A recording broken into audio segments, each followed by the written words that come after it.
اور یہ ہمدردی اور غم گساری کا مہینہ ہے. چنانچہ رمضان کے مہینے میں ہم دوسروں کے ساتھ ہمدردی اور غم گساری کریں. نبی علیہ السلام نے فرمایا اگر کوئی بندہ دوسرے کو ایک گھونٹ پانی پلا دے گا تو اس کو بھی روزہ رکھنے کا ثواب مل جائے گا اور روزہ رکھنے والے کے ثواب میں سے کچھ کم نہیں کیا جائے گا. تو کوشش کریں جو صاحب استطاعت لوگ ہیں کہ غریب لوگوں کی افطاری سحری میں ان کی مدد کریں، تعاون کریں تاکہ وہ بھی سکون کے ساتھ روزے رکھ سکیں.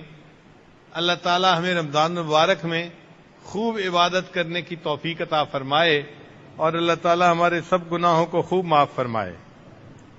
چنانچہ حدیث مبارکہ میں ہے کہ صیام جو ہے وہ صرف کھانا پینا چھوڑنے کا نام نہیں.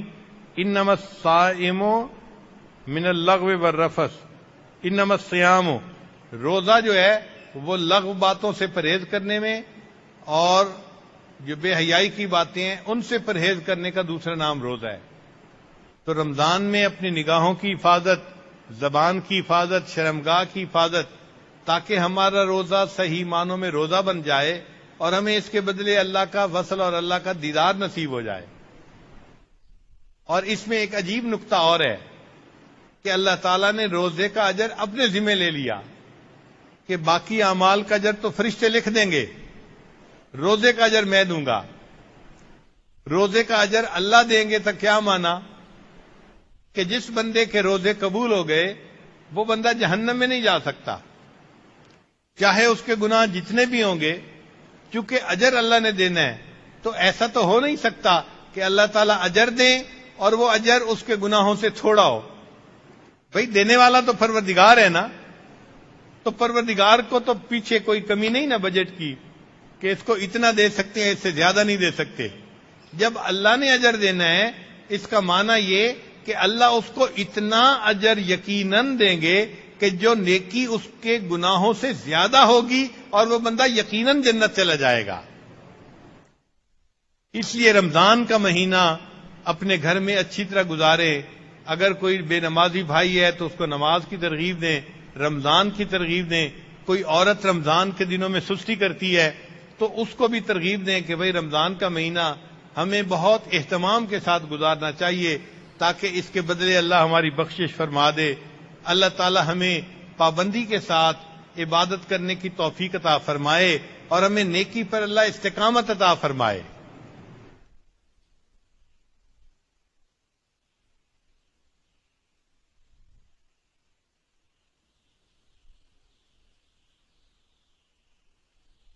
سر جس پہ نہ جھک جائے اسے در نہیں کہتے. سر جس پہ نہ جھک جائے اسے در نہیں کہتے، ہر در پہ جو جھک جائے اسے سر نہیں کہتے. تو ہم ہر خواہش کے آگے گھٹنے نہ ٹیکیں بلکہ اللہ کے سامنے اپنے سر کو جھکائیں اور اللہ ہی کو اپنا معبود بنائیں. اللہ تعالی ہمیں سچی جو ہے اخلاص کے ساتھ رمضان مبارک کی گھڑیاں گزارنے کی توفیق عطا فرمائے. جو بچیاں یا جو لوگ علماء طلباء ترجمہ قرآن یا درس قرآن میں رمضان شریف کا وقت گزاریں گے یہ خوش نصیب لوگ ہیں کہ ان کا وقت قرآن مجید کے تعلیم و تعلم میں گزرے گا. خیرکم من تعلم القرآن وعلمہ، تم سے سب سے زیادہ بہتر وہ ہے جو قرآن سیکھے اور سکھائے. اور جو حفاظ ہیں وہ کوشش کریں کہ رمضان مبارک میں قرآن مجید تراویح میں ضرور پڑھیں. جن نوجوانوں کو قرآن پاک اچھی طرح یاد نہیں ہوتا وہ گھبراتے ہیں کہ نہ سنانا پڑے اور رمضان گزر گیا، یہ فائدہ نہیں، یہ نقصان کی بات ہے. کوشش کریں کہ دور کریں، دہرائیں اور رمضان شریف میں تراویح میں سنائیں. مسجد میں سنائیں تو بہت اچھا، ورنہ فرض نماز مسجد میں پڑھیں اور گھر میں کسی اور جگہ پر کسی اور حافظ صاحب کو پیچھے کھڑا کر کے قرآن سنائیں تاکہ قرآن کی تلاوت نماز کے اندر ہو سکے. ایک مرتبہ الحمد سے لے کے والناس تک قرآن مجید کو نماز کے اندر پڑھنا، تراویح کے اندر پڑھنا، یہ بہت اہم ہے. اس سے پھر برکت رہے گی اور اللہ تعالیٰ قرآن مجید کا فیض آپ کی آگے نسلوں میں جاری و ساری فرما دے گا.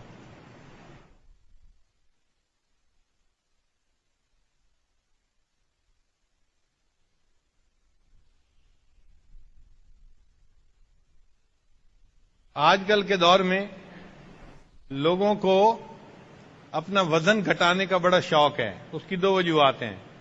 ایک تو وزن بڑھنے سے بیماریاں بڑھ جاتی ہیں، تو واقعی وزن کا کم ہونا انسان کے لیے فائدہ مند ہے.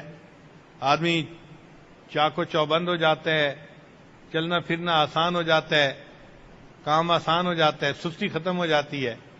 اور دوسرا یہ کہ عورتوں میں کم وزن کو پسند کیا جاتا ہے، تو عورتیں چاہتی ہیں کہ ہمارا وزن کم سے کم ہو تاکہ مردوں کی نظر میں، خامدوں کی نظر میں ہم خوبصورت رہیں. لہذا ایک خبط ہے ڈائٹنگ کا. سارا دن لڑکیاں بھوکی رہتی ہیں تاکہ وزن گھٹ جائے. وزن گھٹانے کے لیے فقط ڈائٹنگ کرنے کی کیا ضرورت ہے؟ روزے رکھنے کی کوئی ترتیب بنانی چاہیے. روزے رکھنے کی ترتیب بنا لیں. اگر ایک دن روزہ ایک دن افطار تو ماشاءاللہ خود بخود وزن بھی کنٹرول ہو جائے گا. آج کے دور میں ایک نئی ریسرچ آئی ہے، اس کا نام انہوں نے رکھا ہے 2+5. ہم اس ریسرچ کو پڑھ کے خود بڑے حیران ہوئے. انہوں نے کہا کہ دماغ کو جو ایک مرتبہ سگنل ملتا ہے نا، تو دماغ اس کو فوراً رجسٹر نہیں کر لیتا، اس میں ٹائم ڈیلے ہے. ٹائم ڈیلے کا کیا معنی؟ کہ جسم دیکھتا ہے کہ یہ اچانک کچھ ہو گیا ہے یا مستقل ہو رہا ہے، اور وہ 6 دن یا 7 دن کا پیریڈ بنتا ہے ایک ہفتے کا. یعنی آپ اگر ایک دن فرض کرو روزہ رکھتے ہیں تو روزہ رکھنے کا سگنل دماغ نے لے لیا. اب اس کے بعد آپ نے کھانا کھا لیا تو کھانا کھانے کا سگنل فوراً رجسٹر نہیں کرے گا، بلکہ وہ جو روزے کا سگنل تھا وہ 6-7 دن تک وہی رہے گا. اور اگر آپ نے 5 دن کے بعد دوبارہ روزے کو ریپیٹ کر لیا تو دماغ یہ سمجھے گا کہ آپ روزے سے ہی ہیں، اور درمیان میں جن دنوں میں آپ نے کھایا بھی صحیح، دماغ آپ کو روزے میں ہی شمار کرے گا. اس لیے جو بندہ ہفتے میں 2 دفعہ روزہ رکھے اور باقی 5 دن نارمل کھانا کھائے، دماغ یوں محسوس کرتا ہے کہ پورا ہفتہ ہی اس نے روزے میں گزارا ہے. تو جس دماغ جو ہے بندے کے جسم میں چربی کو جمع ہونے ہی نہیں دیتا. اس کا نام انہوں نے رکھا ہے 2+5. چنانچہ ہفتے میں 2 دن روزہ رکھنے کی عادت اگر ڈال دی جائے، سنت کا ثواب ملے گا اور وزن کم ہونے کا تو فائدہ مفت میں ہی مل جائے گا. اللہ تعالی ہمیں عبادت کو شوق کے ساتھ کرنے کی توفیق عطا فرمائے. وآخر دعوانا میری